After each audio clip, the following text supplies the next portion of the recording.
Welcome to the Legion Outriders podcast, a member of the Radio Free Tattooing Network. You must unlearn what you have learned. Your source for the latest Legion news, opinion, and analysis.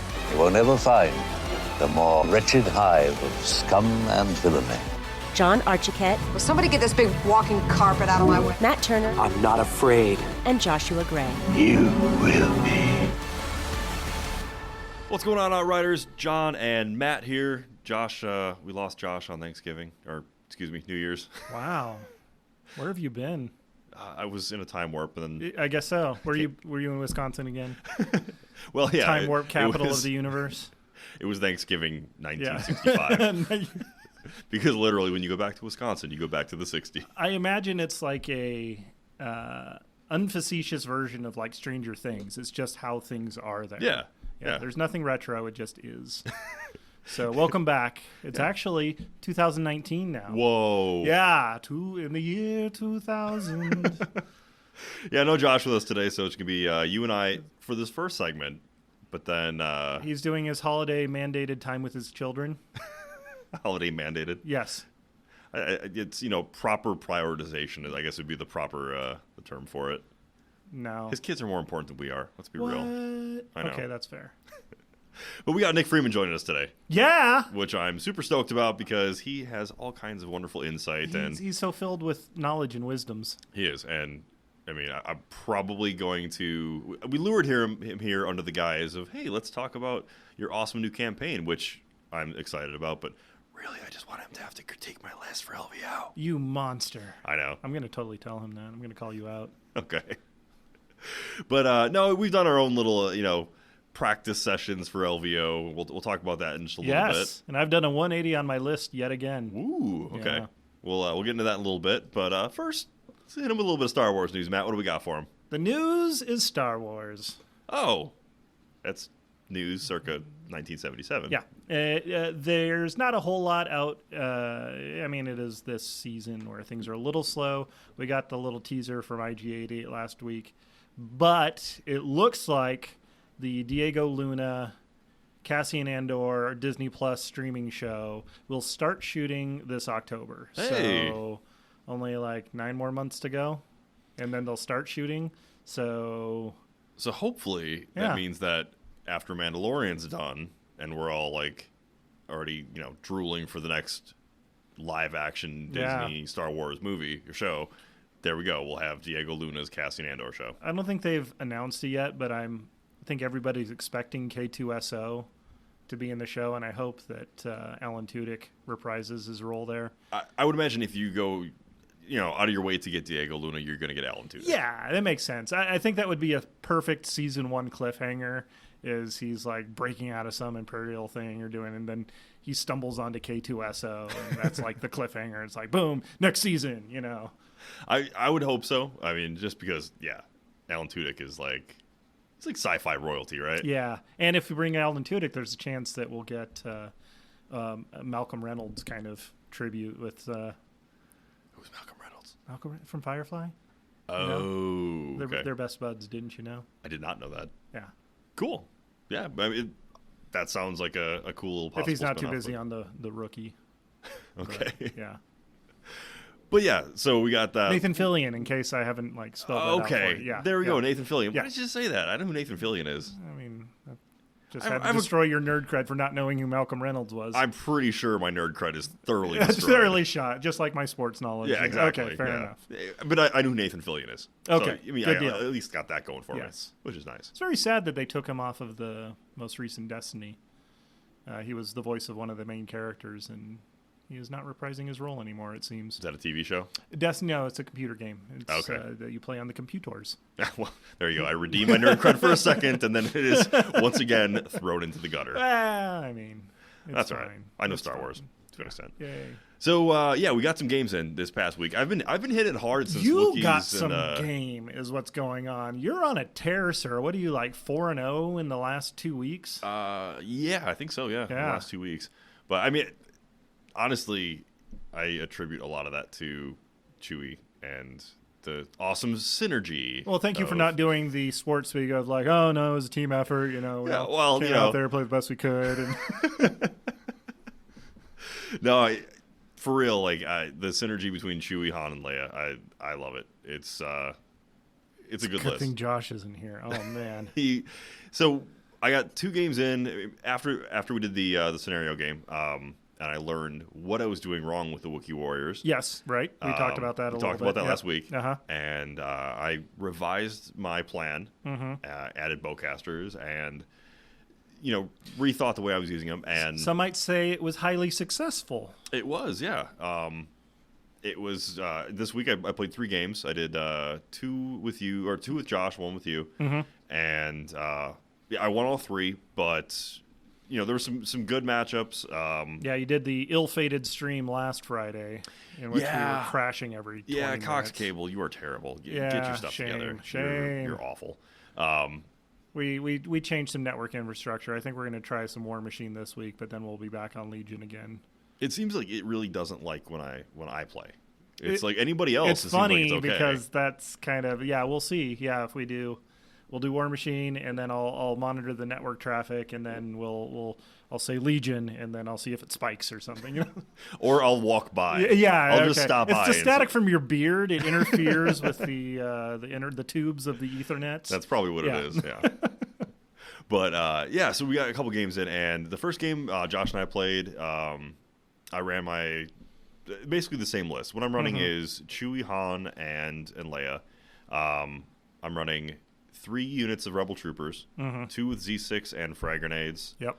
And 1 bare bones just for holding objectives. Yep. And then a kitted out fleet trooper unit with a scatter gun and extra guy. And then I'm running 2 units of Wookiee warriors with bowcasters. No tenacity or. I'm not running a tenacity on it now. Okay. I did at first. I swapped some things around and instead added duck and cover. Oh, okay. And make them a little more survivable. Yeah. Duck and cover on Han is. It should be just one of those, like, you just have to take it. Just, increase his points cost and call it good. Yeah. And emergency stims on Chewie, which, again, should probably be a if you remember to use it. If I remember to use it, yeah.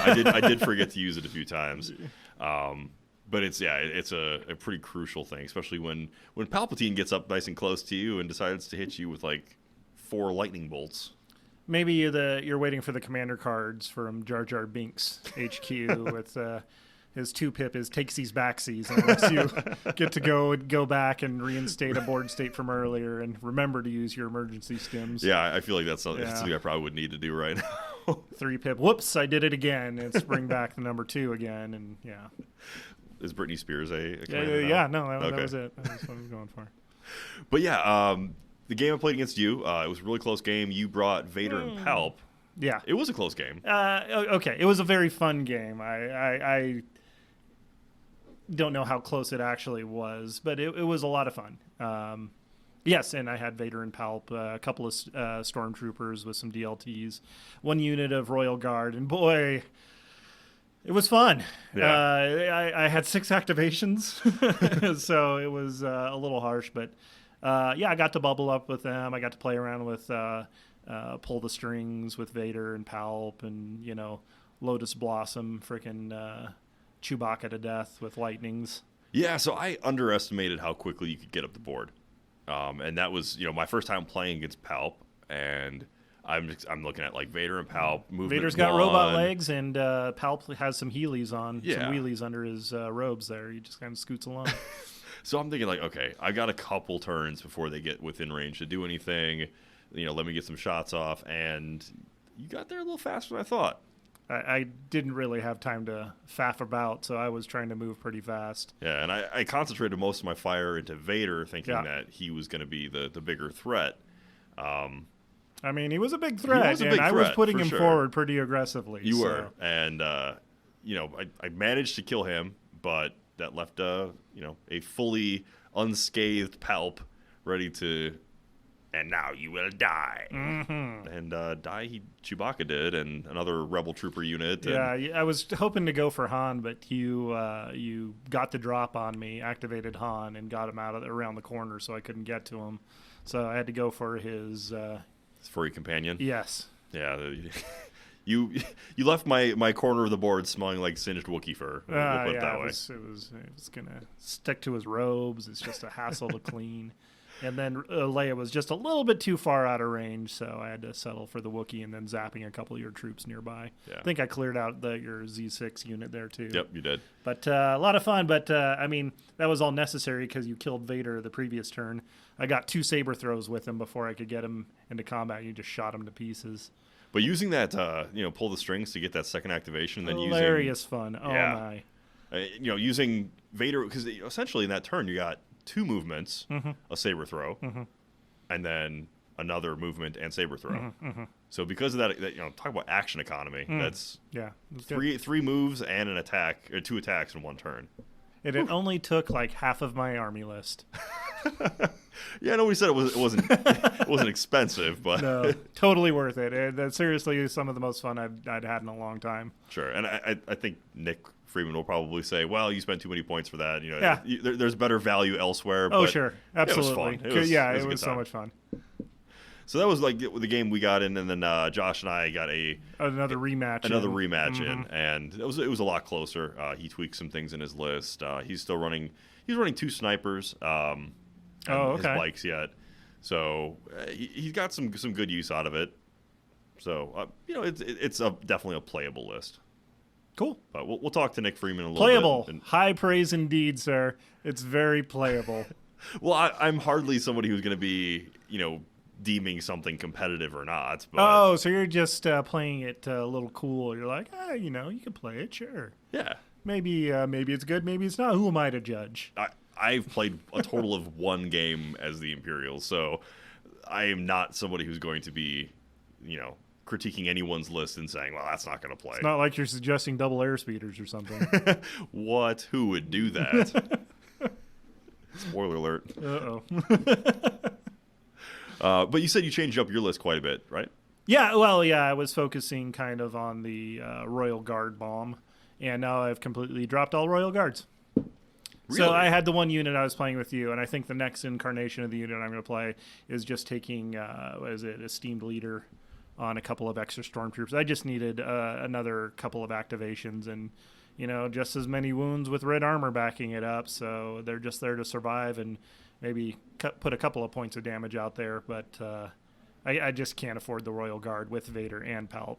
Yeah, and that's one thing I talked to Josh about today because I've always been an advocate for having 1 or 2 bare bones units just for holding objectives. Oh yeah, absolutely. And he seemed to poo-poo the idea, but I'm like, don't. No. So don't, he's like, well, there's no offensive ability for him. Like, sometimes you just need a unit that's there for defense. In a game of objectives, sometimes. You Sometimes just need to play those objectives. Yeah. So every time. Don't knock the idea of just having a unit there just for holding objectives. Then again, you can't claim an objective if you're dead. That's true. But if I'm picking units that I want to shoot at, the last unit I'm going to shoot at is the unit that's not going to be able to hurt me back. Sometimes that's the unit you forget about in turn 5, turn 6, when it's like, oh. Absolutely. Just keep it tucked away, and hopefully they forget about you, and like, haha, here comes Sergeant Steve charging down the board. Yeah.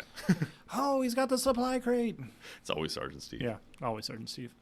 All right, well, last person you probably want to listen to is, hammering out tactics stuff is us, because we got a actual tactical expert coming out here. Oh, yeah, thank God. Yeah, so I need some tips. As do I. So we're going to take a quick break here and come back with our good friend, Nick Freeman. You're listening to the Legion Outriders podcast, a member of the Radio Free Tatooine Network, recorded on location at Power 9 Games. Whether you're looking for the latest releases from Legion, X-Wing, 40K, Magic, or any of our other extensive inventory of board and card games, head to power9games.com and use coupon code OUTRIDER10 to get 10% off your order. Plus, shipping is free on orders over $100. Now, back to the Outriders. Welcome back, Outriders. John and Matt here with you, and we have our special guest, our original OG best friend of the show, Nick Freeman. What's up, Nick? Hey, how's it going? Did I get downgraded? Oh, no, you're OG best friend of the show. That's like... John's a much more reserved person than Josh, who just loves to gush and, declare everybody to be fiancés and, shipping all these different people. I'm just giving you a hard time. As far as I know, podcast polygamy is not really a thing that's been well established yet. LJ Pena is, he's also one of our BFFs. Oh, so like Nick and LJ are our sister wives or something? Kind of, but they actually may be closer than we are because we've never actually met either of them, or I haven't at least. Oh, okay. So, well, either way, we're probably living on a compound somewhere out in the Utah desert. For sure. What's going on, Nick? How's your holiday season? Pretty good.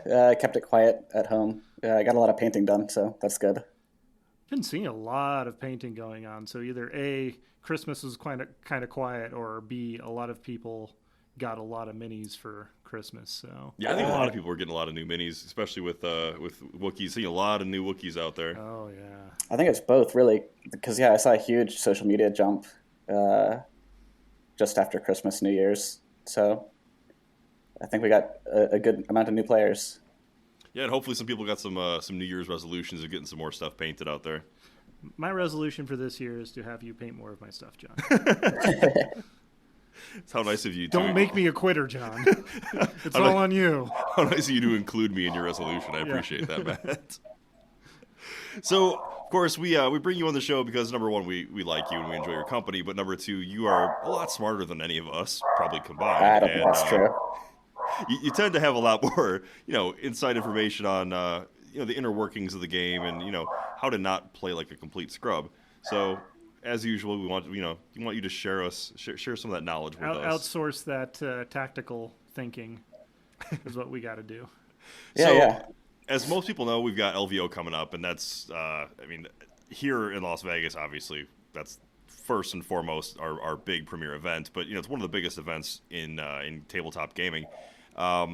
We got 64 people already on the list. More people are signing up. But for those of us who are, like me, who have never done a tournament before, what kind of stuff do you recommend? Like, what are some of the beginner tips you have?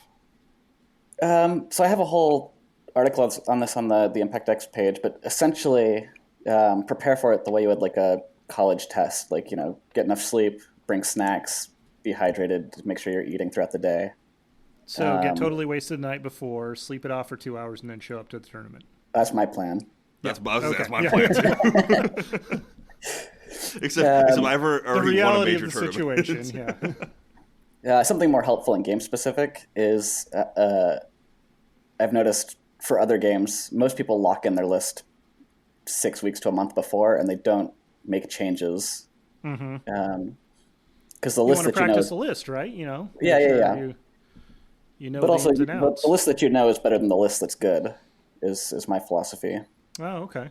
Yeah, because I can't tell you how many times that when we play, I'm like, oh, I forgot to do this rule, or oh, I forgot to add that red dice for tenacity, or something like that. Yeah, exactly. You forgot Palpatine's range too. Yeah.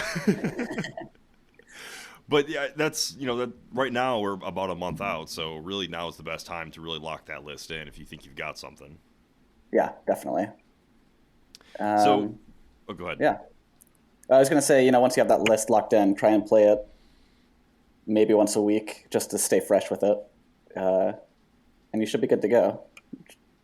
Well, I'm on the 3 times a week right now. Yeah, you've been pushing hard. It's been pretty inspiring. Well, I went through a little bit of a little drought when the Wookiees weren't out yet, and then the Wookiees came out, and I got super excited, and I'm still super excited. Revenge of the Wookiees, right?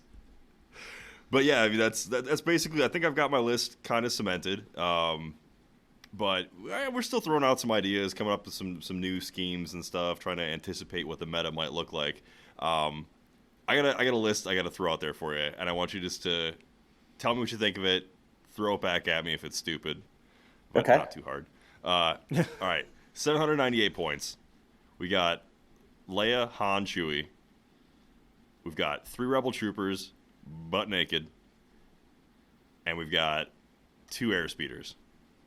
Oh, it's garbage. What? I think even Josh would be okay with that kind of list, even with the Holy Trilogy in there.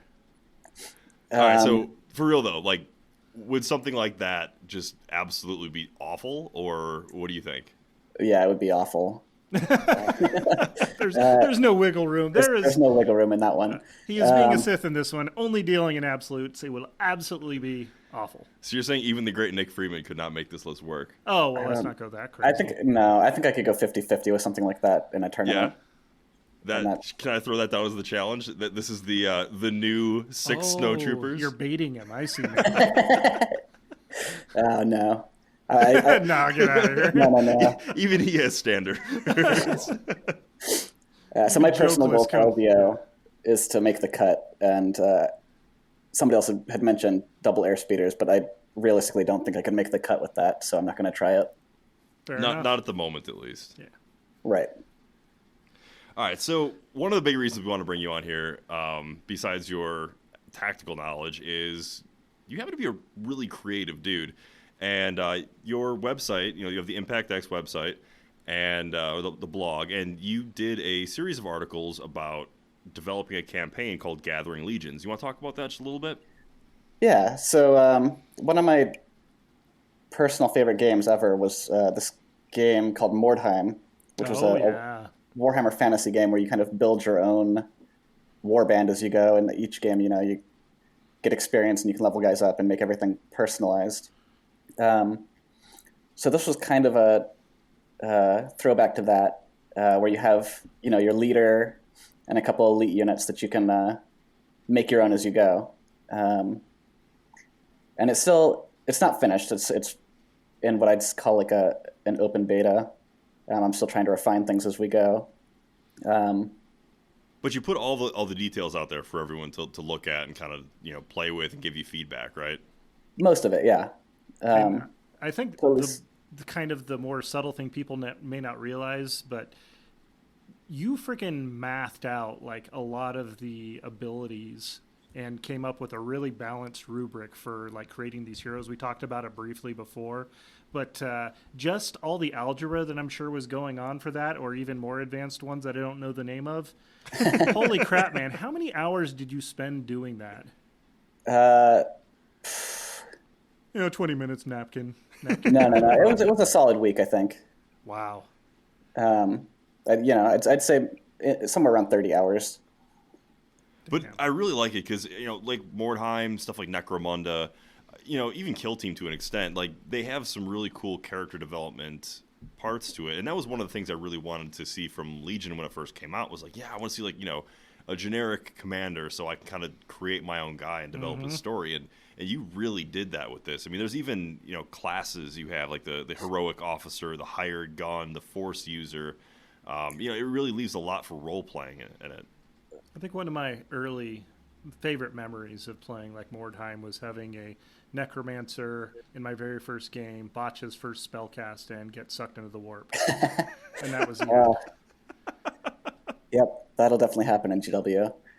Well, hopefully not so much for Legion. So. No.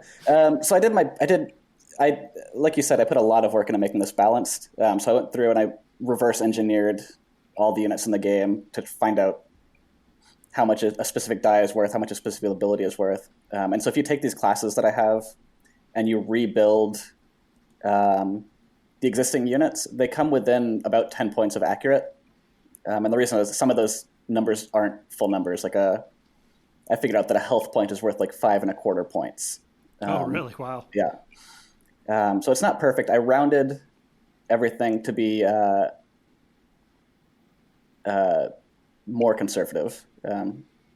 So these characters that you create should be very balanced after everything is said and done. So to expand on this, using your kind of matrix, we could actually try and like homebrew almost like D&D encounters, like, let's spend, 50 XP and build a Rancor or something that we can go fight against in another scenario battle if we want to do that in the future. Yeah. One of our relatively balanced. One of our tests we did was to give a force user every ability. Oh, jeez. It came out to about 80 experience. And just to give people an idea, the suggested amount you can end up with after a campaign is about 25. So 80 is way up there. Wow. And they came out to about 500 points for a single hero. And, they still felt pretty fair. Them against 2 ATSTs was about the same. So have you done any like kill team style games with these heroes that you've created? No, so we've only tested it as a hero, as a full game. Okay. There are suggested rules for building a kill team of, somewhere around 6 guys, but we haven't really tested it yet. Oh boy. Yeah, I saw that you got 2 different modes. You kind of have like a slow grow league, and then less than a legion, which is kind of like the more skirmish based, right? Yeah, so that's more the kill team style, somewhere between 4 and 10 guys.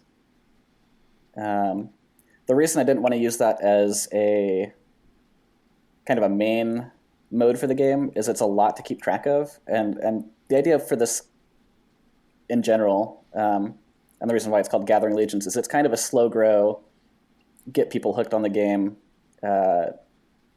mode. So if people are taking it less seriously, less competitively, they have the narrative and the personal characters to get hooked on. And for me personally, like that's always a huge draw to a game. Oh yeah, yeah, absolutely.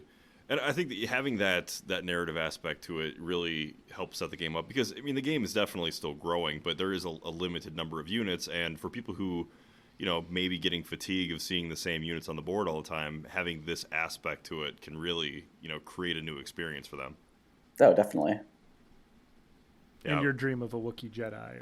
That's, like full disclosure, that's absolutely what I'm going to do. I'm probably going to buy another Chewbacca model and kit bash him a little bit, get him a lightsaber, and have my own Wookiee Jedi. Oh yeah, that'd be great. Just the smell of burning hair as they waft accidentally into the blade is just going to be constant. Ugh. Well, Wookiees need a trim every once in a while. Yeah. Get the snags out of those dreadlocks. Could you imagine, like, Force lightning a Wookiee Jedi? Just the amount of static just popping out, it would be ridiculous. It doesn't take me a lot to imagine it. The last game we played was... Oh, yeah, that's right. That happened. Emperor Palpatine Force lightning the heck out of Chewbacca.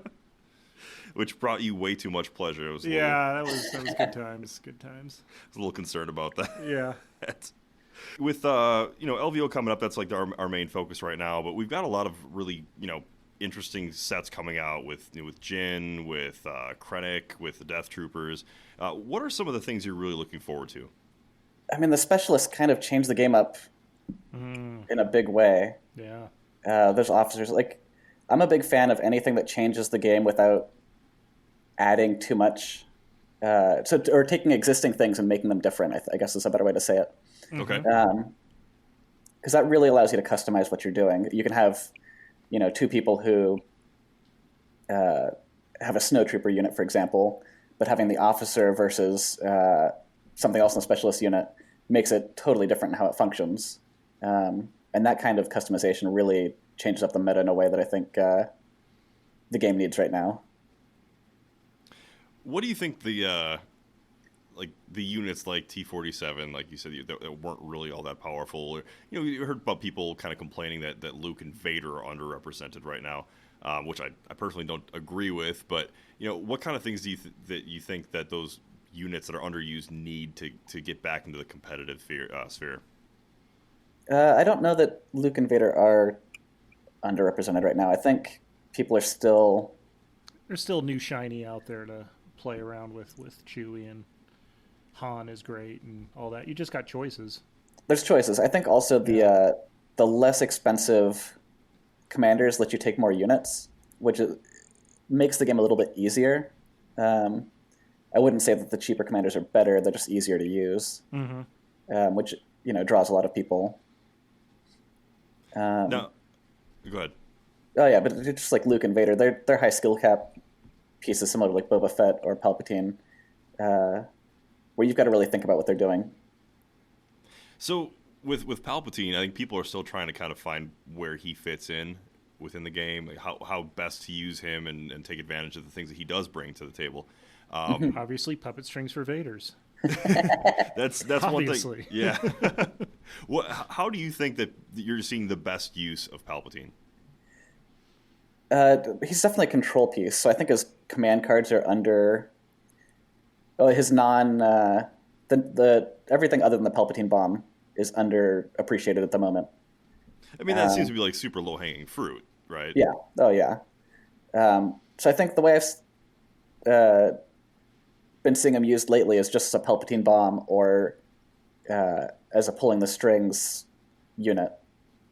And I think there's a lot more to him in terms of control that he can do. His 2-pip has so many uses. So not only does it let you essentially double activate by, making them have a useless activation.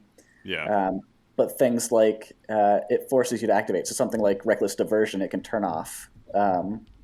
It's got a lot of control that I don't think people are using at the moment.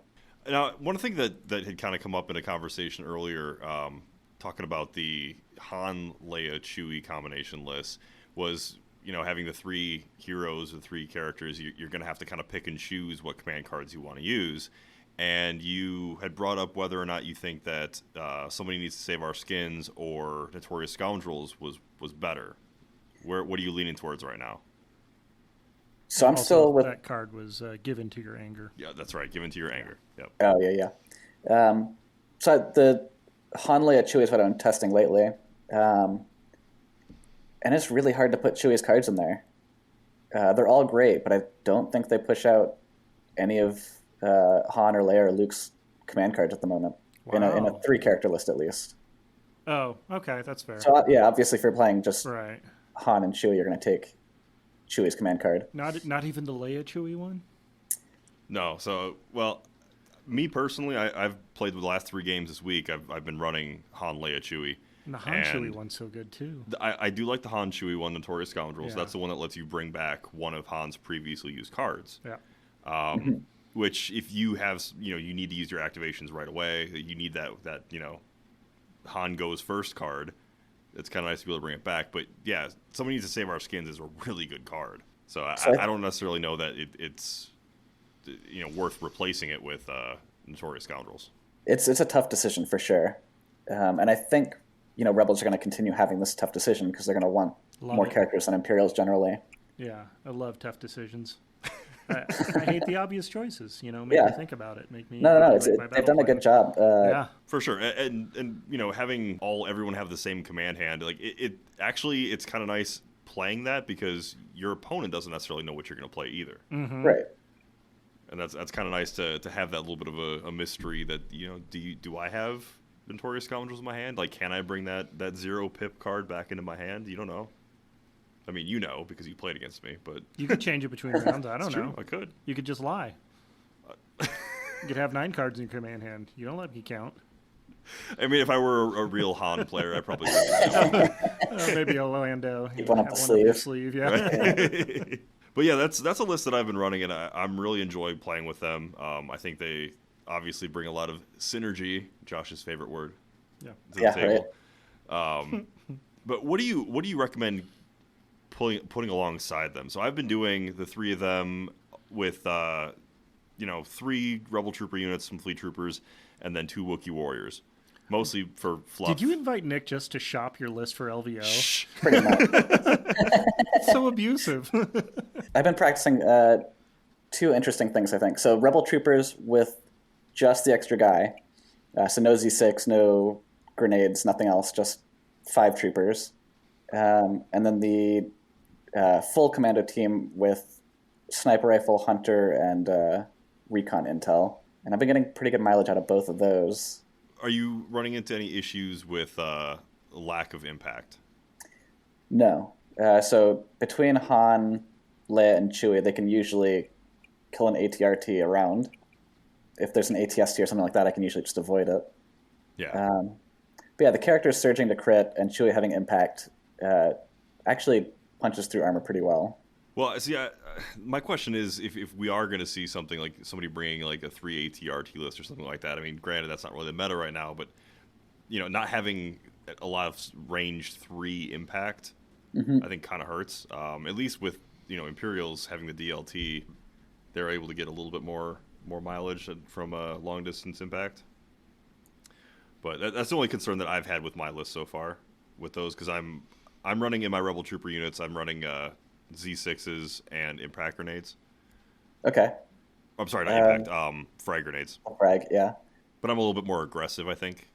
I don't know. So between reckless, so a lot of the triple ATRT lists right now are running flamers, and with reckless diversion, that flamer is pretty much useless targeting a single guy. So I think you've got, even at range 2, I think you're going to do fine. But yeah, so I've been trying to figure out what the meta is going to look like for LVO, and I can't at the moment. It's a big rock paper scissors game at the moment. Because when was the last major tournament that we've seen? That's a good question. I think it was PAX. I don't know it's been since like August, right? Like August or September. But that one even wasn't that big. PAX on so, or whatever it was. Yeah, PAX was a small turnout, and it was kind of weird. I think the last really big one was the Invader League Season 2. Sure, yeah.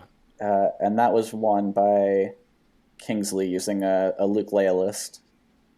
But we haven't seen any major tournaments or events since Chewie and the Wookiees have been out. No. And I think a lot of Rebel lists we're going to see at LVO are going to have Chewie. Yeah, I think so. Maybe not the Wookiee Warriors. I haven't been seeing them a lot in person. It's because you haven't played against me. But Chewie, I think, is going to have a big place in the meta.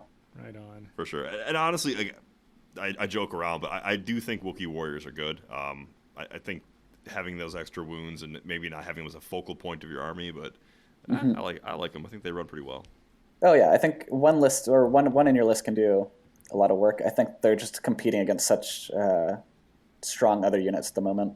Oh, absolutely. And then with Pathfinders coming out too, it's just going to add a lot. There's a lot of hard decisions coming in the game. Choice, yeah. Yeah, I'm hoping that specialists are going to be out in time to be taken at LVO. It's cutting it close for sure. I hope so. It's going to be super close if it is. Well, knowing FFG, Fingers crossed. There'll probably be an article dropping like right about the time you're hearing this podcast. Yeah. I'm gonna get to work tomorrow. Look at 8:00 in the morning. FFG. Son of a. Here's a fresh article.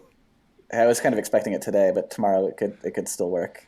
I was totally looking for it today. I was like, come on, guys. Checking every hour. I'm like, they're gonna drop it just after we finish recording. Don't you have work to do and just sit there at the computer hitting refresh?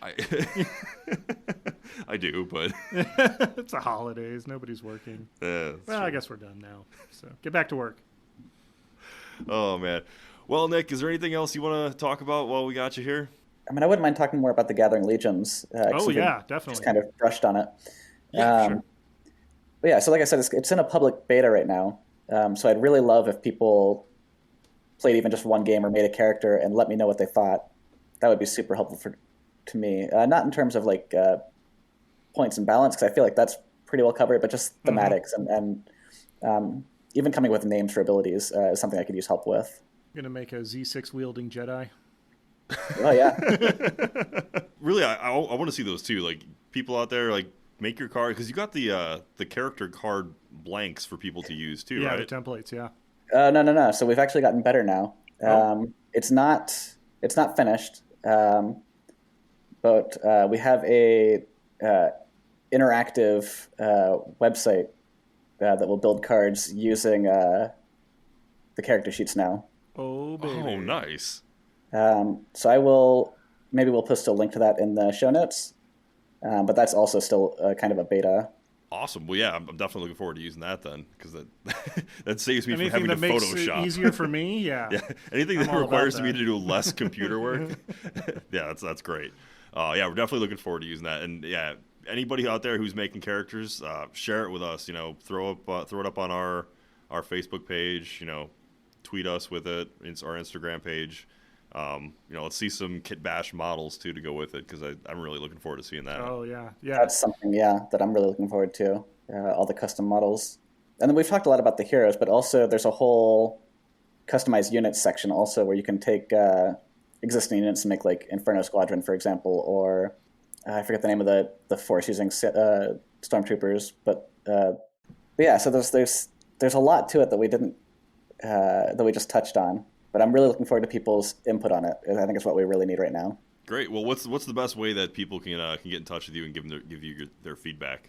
So we've actually created a whole section on the Legion Discord just for Gathering Legions. And there's a kind of a rules question section in there, as well as an update section where we can have two-way communication about how we're improving this play mode. Awesome. And then also the Facebook is fine as well. That's awesome, and your blog is a great read anyway. If you're just sticking with playing the regular game, I mean, you've got some great stuff on there, and I would highly recommend anybody who is into Legion check it out because it's full of a lot of great stuff. If you haven't been there already. Yeah, I feel like if you're into Legion, you probably know. Probably, yeah.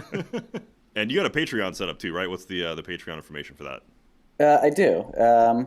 So the Patreon is just Impact X. There's not... I'm trying to keep all of the information open. So the Patreon doesn't have exclusive content, but we are going to be doing... No paywall for any of the info. We are doing some alt art cards coming up, and we just did reprints of the errata mission cards. Yeah, cool. So that's one of the giveaways for LVO also, if you're attending. Yeah, we got, man, between you and LJ, you guys are hooking up the people who are going to LVO. LJ was the one responsible for all the swag, and he's done a great job. Yeah, well, we're definitely looking forward to playing you guys at LVO. And I'm not looking forward to playing him. Well, I mean... You play him. Casually, hopefully after it's been a few shots, and I'm like, all right, I'm just going to resolve myself to my fate. No, this actually... so this might be the last time we talk on the podcast before LVO. But it sounds like the tournament is Friday, and it sounds like we're going to have tables open Saturday, Sunday, just for casual play, which I'm going to stick around that area. Nice. Oh, yeah. Well, we'll come find you. Yeah, so I was thinking about playing X-Wing, but I think it's more valuable just to hang out and pick up games with the community. So that's my plan for the rest of LVO. Well, thank you so much for joining us today, and we really appreciate you, everything you do for the community here. It's a team effort, all right? Awesome. Well, thank you for having me, guys. Yeah, man, we'll see you in about a month. Yeah. Yep. All right, later, bud. All right, bye. And we're back. Thanks again to Nick Freeman for stopping by, and what a cool guy. He really is, and he's like our Yoda, but he's like full-sized. And probably not green. I don't know. I haven't met him. We haven't met him yet, actually, yeah. If he's green, that's cool with me. You know what? Honestly, if anybody out there who's green, unless it's green with envy, we're cool with you. Yes, and watch out for Kirk. He's got it in for you guys. Kirk? Yeah, Captain Kirk. Oh. He loves the green ladies. Man, like I didn't even get the Captain Kirk reference. My nerd cred is shot. It's not a good day for it, I guess. It really isn't. Yeah, it's fine. I don't get the Firefly references. Don't get the Star Trek references. I'm nerdy enough for both of us. I couldn't guess the Stormtrooper Force using unit. Although I feel like that's a pretty obscure reference. I probably would. Okay, I recognize that one now. Yeah, I'm probably gonna go Google it later. I'm not going to even Google it. People are going to send us the message. So. Again, Thanks, Josh guys. is screaming in his car somewhere like, I can't believe you don't know that. Yeah. And mutton chops are way overrated, Josh. They don't look good. Except for Ambrose P. Burnside. See, your history references are off the chain, though. Sir. Oh, yeah. See, I got a history, just, not the... But, yeah, another show that's, what is that, 43, 44, 43? 43. 43, all 43 right. in the books, Off to a strong start in the new year. Yeah, we're almost up to a year now. Yeah. It's coming up. Yeah. Who with knew? the podcast and with Star Wars Legion. Yeah, it's exciting. It's almost our first anniversary, guys. Oh, man. What are you getting Josh for his first anniversary? New batteries for his shot collar. Wait, were you already going to get him that? If you were going to get, I was thinking about it. But okay. He can always use more. I'll save batteries. the receipt just in case. Yeah, that's fair. He goes through them at a pretty prodigious rate. So. But. Well, and one thing with our growing community is we've got another Patreon. Oh, new Patreon, yes. Right? An Imperial Outriders joined the ranks. So special thanks to Ryan Reichert. So thank you, sir. Awesome, thank you, Ryan. Please stop by the Discord and say hey if you get a chance. Although there's been some issues that the Patreon linking system hasn't been working right, so I've been doing manual invites. If you happen to be on that chain, just message me and I'll get you on there as well. But yay, new guy. Yeah, awesome. Welcome, Ryan. Other than that, what's on your painting bench? Well, I've still got to finish up my Wookiees. They're looking really good. You need to put up some pictures, damn it. I will. We were talking about that before the show. You need to put up some pictures. They're looking really good. Thanks, man. Well, yeah, so I've been messing around with some different brown schemes. I'm going to drop another nerdy reference on you. So you've got the one Wookiee that's got like the white splotch on his face. Mm-hmm. Reminds me of Burgle Cut from Willow. And the bird craps on him. Yeah. That's Wookiee Burgle Cut now. So that was his name. I would have gone with the Radagast reference. That would have. Oh, okay. So you're more of a Lord of the Rings guy. I'll allow that. Yeah. I mean, like, full disclosure, I'm probably more fantasy than sci-fi. Well, I mean, that's why Star Wars is great, because you can get both. You got both. The Wookiees fit nicely. The white hand of Saruman was a little bit too on the nose for it, so I didn't want to go that way. Okay. Yeah. literally on the nose. And eat. Waka, waka, waka. You're the best. I know, right? See, I'm not Josh. I'm not going to harass you for your dad puns. Thank you. I appreciate your dad puns. You're the best. It's too much positivity on this show today. Yeah, Josh, no, it's you need to come back. Your pants are too tight. Pretty sure I can tell what religion you are. And we get our off-color reference for the day in. Okay, good. We did, yeah. Okay, nailed it. Hopefully that guy's driving through the drive-thru right now. That's my favorite recurring joke, I know, right? right? All right, guys. Thanks a lot for joining us this week, and thank you again to Nick Freeman for hanging out with us, being cool like If usual. you get a chance, make sure and like us on Facebook. We like to post up on there, and you'll get the notifications for when the episodes go live. But otherwise, yeah. Yeah, hit us up on Discord, too. Yeah, that too. All right. Thanks a lot, guys. We'll catch you next week. You've been listening to the Legion Outriders podcast, a member of the Radio Free Tatooine Network. Only now, at the end, do you understand? For more from the Outriders, make sure you like us on Twitter at Legion Outriders, subscribe to our Facebook page at facebook.com/Legion Outriders, and make sure you like and subscribe to the podcast. Thanks for listening. You're all clear, kid. Now let's blow this thing and go home.